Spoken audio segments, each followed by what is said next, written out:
सजगरतार जोगी पीर धाम से जानेंगे पूर्ण गुरु किसे कहते हैं।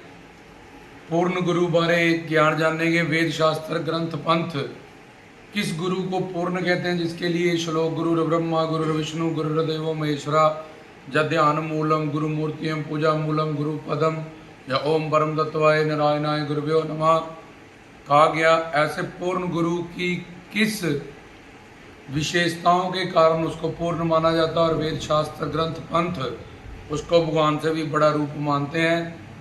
तो पूर्ण गुरु जो श्रोत्रियम ब्रह्मनिष्ठ हो, सबसे पहले उसमें दो गुण कि वो सब वेद शास्त्र स्मृतियों का ग्रंथों पंथों का ज्ञाता हो और वो हमें भी वो ज्ञान करा सके, चाहे हम कोरे अनपढ़े ही क्यों नहीं है। वो खुद ज्ञान हो उसको, लेकिन वो हमें प्रवचन ना दे, हमें ज्ञान ना कराए तो ज्ञान उसी तक ही सीमित रह जाएगा जिससे जीव कल्याण नहीं होगा। तो पहला गुण कि वो वेद पुराण स्मृतियाँ शास्त्र उपनिषद इन सब का उसको ज्ञान हो, उसके पास निचोड़ हो, क्योंकि कलयुग में आयु बहुत कम है जीव की और बुद्धि की याददाश्त पावर बहुत कम है। इसलिए ऐसा पूर्ण गुरु जो उसका निचोड़ हमें जल्द ही समझा दे और बता दे, चाहे हम कोरे अनपढ़ हो, कुछ ना जानते हो धर्म के बारे में। दूसरा श्रोत्रियम और दूसरा ब्रह्मनिष्ठ, उसमें भगवान की जोत हो, वो भगवान का दर्शन कर चुका हो। जब भगवान का ही कोई अवतार परमात्मा महात्मा के रूप में संतों के रूप में उसने अवतार लिया हो, तो जहाँ वो प्रैक्टिकली भगवान का दर्शन करके सिद्ध हो गया हो, जहाँ फिर वो पहले ही सिद्ध पुरुष हो और यहाँ दुनिया को तारने आया हो। तो पहले ये दो मेन गुण। उसके बाद रज तम सत त्रिगुणात्मक माया से जो परे हो, उसके प्रवचन राजसी पैसा इकट्ठा करना, बड़ी बड़ी प्रॉपर्टीज को इकट्ठा करना, ये सब चीज़ों की तरफ ना हो। सात्विक उन देवी देवताओं की आराधना पूजा ना बजाए जो माया तक सीमित हैं और स्वर्ग नरक तक ही जाने वाले हैं, देने वाले हैं।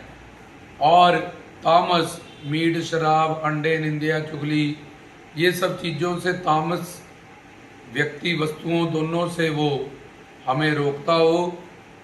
ये तीन गुण, और ये माया के तीन गुण होते हैं क्योंकि गुरु माया से परे होता है, इसलिए उसमें राजस तामस और सात्विक ये तीनों गुणों से भी वो परे होने के कारण वो अकाल से उसका रिश्ता होता है। ये तीनों गुण माया के हैं, काल के हैं।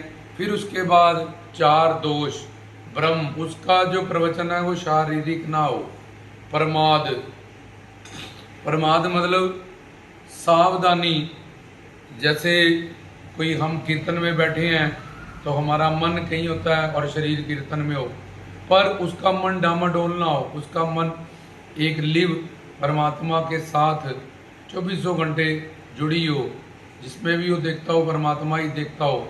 और मन से हमेशा सावधान हो के धर्म कर्तव्य का पालन करते हुए जीव कल्याण कैसे होगा, इसके लिए धाम चाहिए, इसके लिए दरगाह चाहिए, या इसके लिए सत्संग भवन चाहिए। इस तरह से लोग आएंगे, लंगर छकेंगे, बैठेंगे, किस तरह से धर्म आगे स्प्रेड आउट होगा, धर्म का काम बढ़ेगा। ये सब चीज़ें मन से सावधानी से वो अपने भगवान से और भगवान के ही वो रूप और भगवान से ही अपने हरिगुरु से ही उसकी लिव जो है वो जुड़ी हो। विपरलिप्सा अंदर से कुछ और बाहर से कुछ ना हो। बाहर वो एक्टिंग कर ले, जहाँ ऐसे समांग जोगी कपड़े लगाए, मन क्यों ना रंगिया, लोगों को भोले वालों को पीछे लगाने के लिए, को डेरा धाम बनाने के लिए। और बाहर से उसने अपनी एक टीम को अपॉइंट कर रखी हो जो भोले वाले लोगों को उसके जाल में फंसाए। जैसे कबूतर होते हैं, कुछ लोग उनको दाना देते हैं, उनको फीड देते हैं, और कुछ लोग उनको पकड़ने के लिए भी दाना डालते हैं। तो ये विपरलिप्सा के अंदर से कुछ बाहर से कुछ ना हो और करना पाठो, उसमें गुरु बनने की अहंकार के मैं एक गुरु हूँ और गुरु बनने की वासना ना, उसमें नम्रता हो।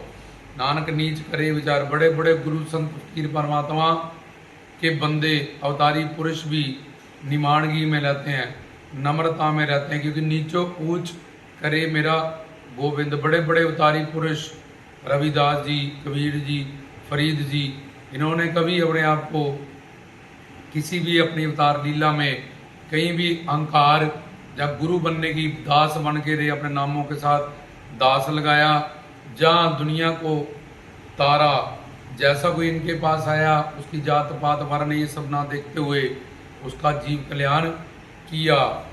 ये चार चीजें और पूर्ण गुरु की परिभाषा समझाई थी। पहले 2 गुण बताए, फिर त्रिगुणात्मक माया से दूर हो, फिर इन 4 दोषों से, ये 4 दोष मानव में होते हैं, ये 3 गुण मानव बुद्धि मानव में है, मानव इसके अंडर है। और 5 क्लेश राग, उसके पास मोह ना हो, वो प्रेम को समझ, तो जिनने प्रेम किया तिन ही पर पाए। धर्म के फैसले लेते हुए वो मोह से परे हो। द्वेष, उसके लिए किसी के प्रति नफरत और दुश्मनी की भावना ना हो। राग, द्वेष, अस्मिता, उसमें अहंकार जो बताया पीछे ज्ञान होने का, ये ना। अज्ञानता, अज्ञानता से उसका प्रवचन जहाँ सिर्फ स्वर्ग नरक तक ही हमें देने वाला परम 10 द्वार की विद्या हमें प्रदान करे, आध्यात्मिक नॉलेज हमें प्रदान करे।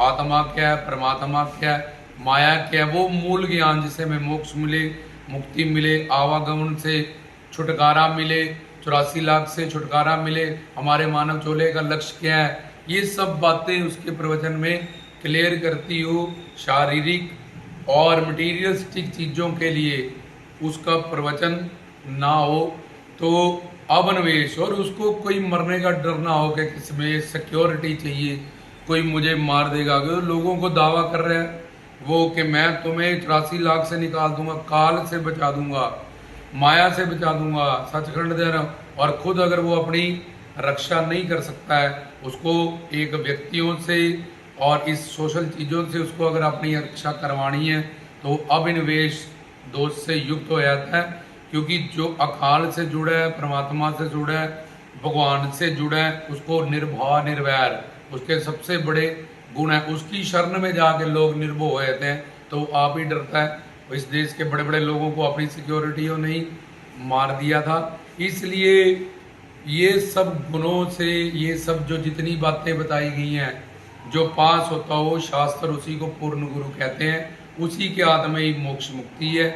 ऐसे ही गुरु बनाने से हमारा कल्याण होगा, नहीं तो गुरु बनाना भी हमारा व्यर्थ जाएगा। ये प्रवचन किसी भी गुरु या संत या डेरा उनके खिलाफ नहीं, ये सच्चा प्रवचन सच्चे गुरु की परिभाषा देता है जो वेद शास्त्र ग्रंथ हमें कहते हैं। इसलिए हमारा मानव चोला है। जैसे हम लड़की की शादी करने के लिए कितनी इंक्वायरी करते हैं, तो बाबा फ्री कहते हैं पानी पीजियो छान के, गुरु कीजियो जान के, पानी पीजियो पुन के, गुरु कीजियो चुन के गुरु बनाने में कभी जल्दबाजी नहीं करना, उसके अंदर झांक के देखना, उसके बारे में सब ज्ञान पहले होना चाहिए, और फिर उनको गुरु मान के तन मन धन से उनकी सेवा करें, मन बुद्धि को उनके चरणों में शरणागत करें और जिज्ञासा भाव से उनसे ज्ञान प्राप्त करें, तो फिर उस जीव का कल्याण पक्का है उस पूर्ण गुरु के हाथों।